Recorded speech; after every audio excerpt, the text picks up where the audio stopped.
Man, so let's get to basically the start. Where'd you grow up? I grew up in St Kilda. Hmm. I've been here pretty much all my life. I grew up in majority of that time was in Port Phillip housing, Hmm. and I grew up really just raised around St Kilda and the Paran area. So Right.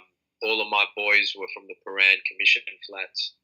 We all went to the same school, and so I was really just I hanged out there a lot. And with commission housing comes a certain, I was in commission housing in St Kilda, but they're only low rises. And so I'd be over there in Paran flats all the time. My Hmm. best mates were there. And with commission housing comes a certain, it's low income. It's a lot of drugs. It's a lot of violence, a lot of crime, and that was my upbringing. Hmm. Like that, my dad was a gangster. My dad was involved in the underworld. Um, I'd have I'd have underworld figures come to my house all the time.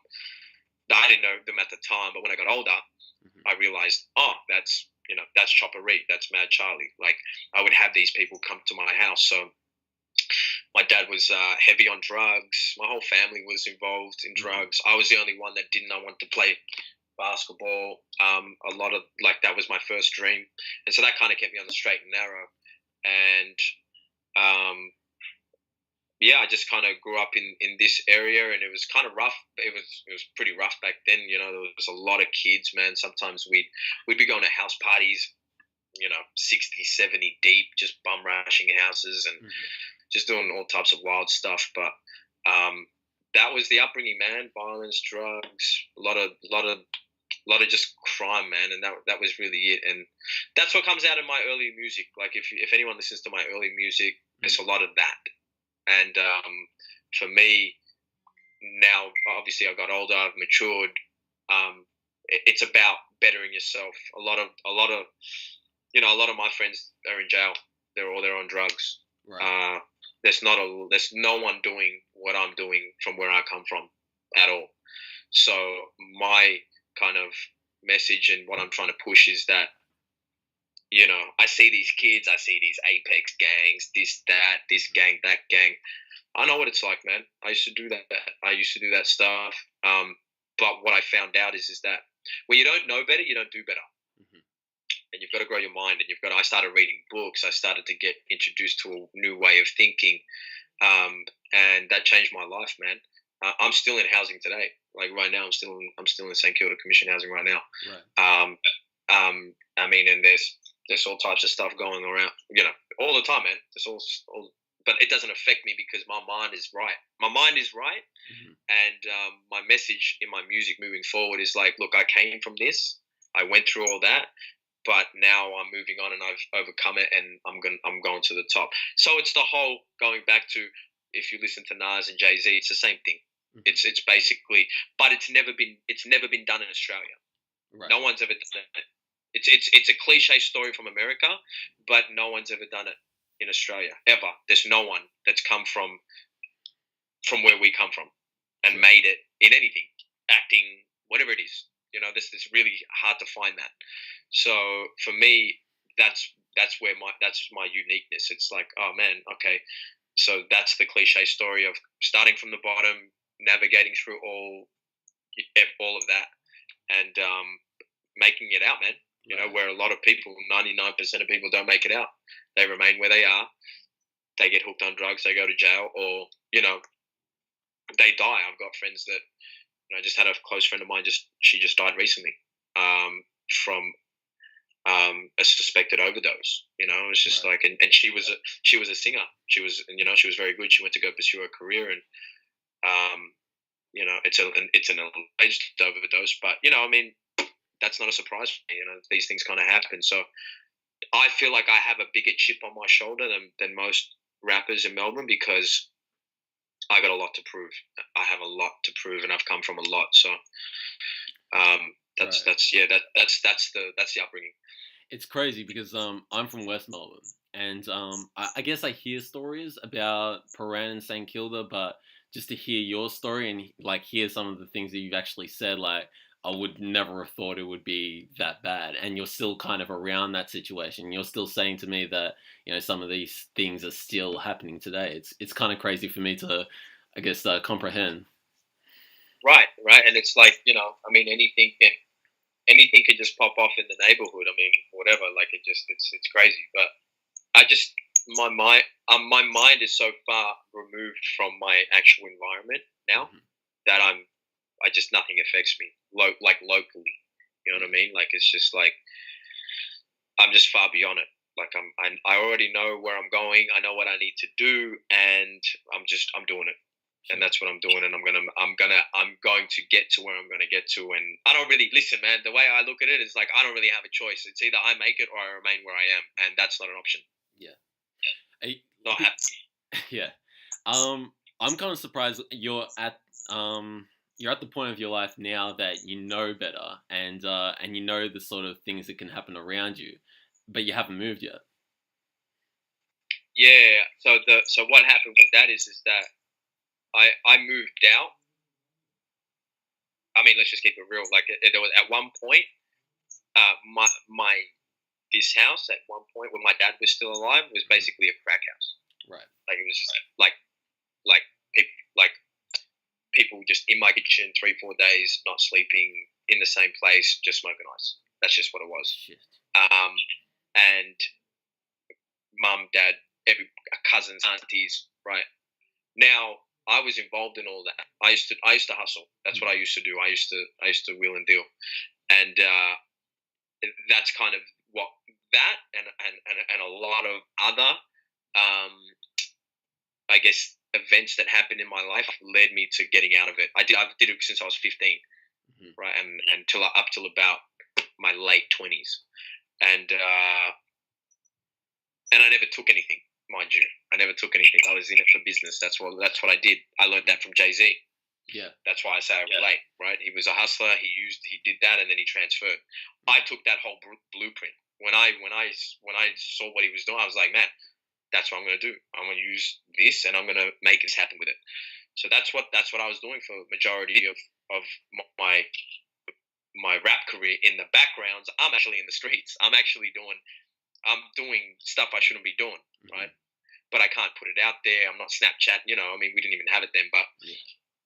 it was weird because I was in two minds. Like, I'm trying to push my name out there and get my name out there, but at the same time, I'm actually trying to be as undercover as possible because I'm doing things that I shouldn't be doing. Right. So it's this kind of pull between both worlds of like trying to get famous, but I actually made a mixtape called The Recession Depression, and it's never been released. It's got 5 tracks on it, and it's all about dealing, and it goes into the crux of everything, like real to the core. And I remember sitting there with my friend who helped me start Bake Shop. He was one of the founding members, and we sat there. And I was like, "Listen, man, we're like the smartest guys, or we're really really dumb if we release this because this is basically just." This Snitching is on yourself. incriminating Yeah. ourselves. Like, and we were like, yeah, you're right. We can't release this. Like, I actually cannot release this Mhm. because I'm basically going, hey man, this is what I'm doing. Come get me. Mhm. Like, so we never released it. We're like, well, we'll release it when you're officially out and gone after it's been several years. And so he's been talking to me lately, like, bro, we should release it. It's like it's cool now. And I'm just like, yeah, let me think about it. You know what I mean? Like, because Mhm. it's actually very detailed. So But going back to well, the hold fact, on. What's the statute of limitations on that? look, listen, man. At the end of the day, it's not what you know, it's what you can prove, and it's been a long time. So, Hmm. but that's the old saying in the streets, is man, it's not what they know, it's what they can prove. So, Right. I mean, look, they can say, I could at the end of the day just be like, look, man, I'm a rapper, I made it all up. Look, at the end Yeah. of the day, It's they up. need proof. Yeah. You know, I, I'm one of those lying rappers, like I just talk shit. That's what I want to do. But going back to, I moved out because I couldn't stand it. I was like, I can't be around here. Then my dad passed. Mhm. And my dad was really the catalyst for everything that was happening inside the house. So once he passed, my mum didn't take it well, and I was really trying not to move back. But my sister had already moved out; she started a family already. I had to move. I had to do something and I couldn't move her to mine because it was only a 1 bedroom flat, and she didn't want to move. So I was like, you know what, I'll come back. Mhm. So actually, funny you say that because my next move is to move out. After I get back from America, I'm planning to move out. I told her, look, after I get back from America, which is this year, look, let's go find a house out in the West. Let's go find something like nice and just get out of this area because it's we can do better. Like we can. Yeah. Gotcha. Man, so that's why I'm still Yeah, that's crazy, man. Because I was gonna ask this question later because in one of your freestyles recently, you said I still got A grade credit in the streets. I was good with the Coca-Cola, but better with the beats. So like, that kind of like sparked the thing. I'm like, did you have like a previous life before rapping, or were you doing this during rapping? It's kind of crazy. But correct. But if you listen to the first slice, if you go to YouTube and you listen to All I Know, that's a drug song. That's what that is. They got a kid riding solo. It's sweet like a Rolo. Pair of new clays, black fitted and a polo. Chilling on the Lodo, cruising behind tints because I used to have this little Echo and it was just tinted as to the max. You wouldn't know who's in there. Right. Cruising behind tints. Still trying to figure out what's between the fine prints of life's contract. Shit is real in the field in the city where I'm from. Get your skull cracked. Never lay on packs.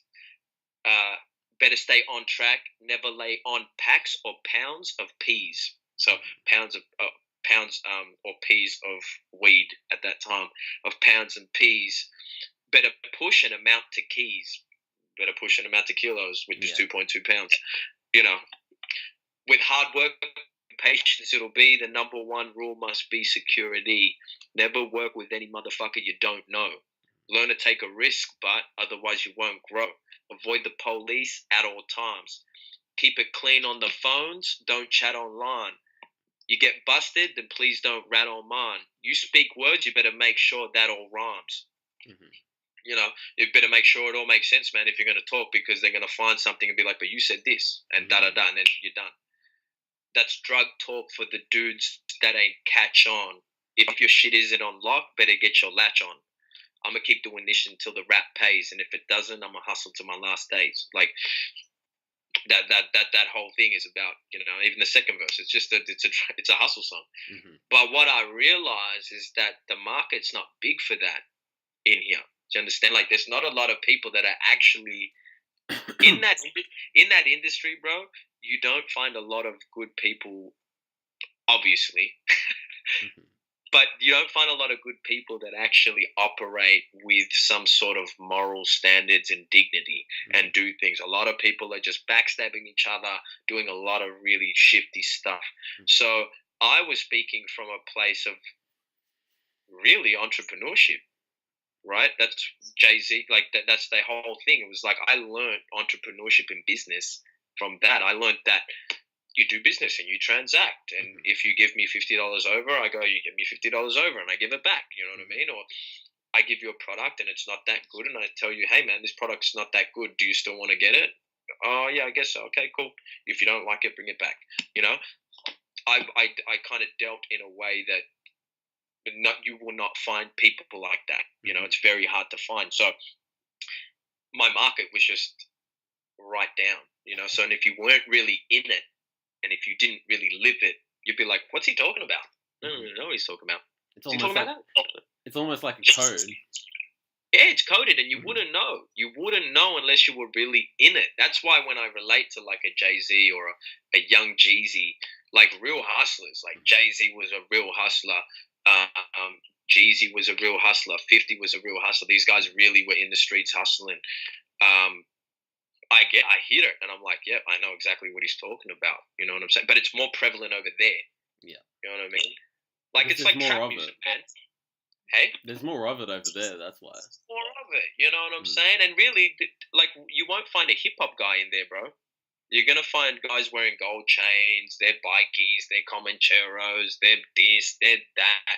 They're not wanting to rap, bro. They're just wanting to be sick cunts and ride. You know what I mean? Like that's what I wasn't in it for that. I was like, yo, I'm just here to do my business, get paid, because I don't want a job, because the job's not going to fund my record label.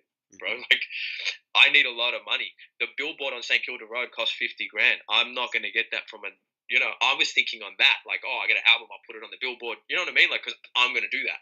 Yeah. And I was like, well, how am I going to do that with a fucking 9 to 5 job, man? Like, how? Yeah. Somebody explain. I'm going to be here for 10 years. So I saw that as the way to kind of pay for my videos, pay for the billboards, pay for promoting. So that you wouldn't really. That's why I'm kind of also glad that I'm out of it, because now I'm more relatable for more back down to earth, I guess. You know what I mean? Like,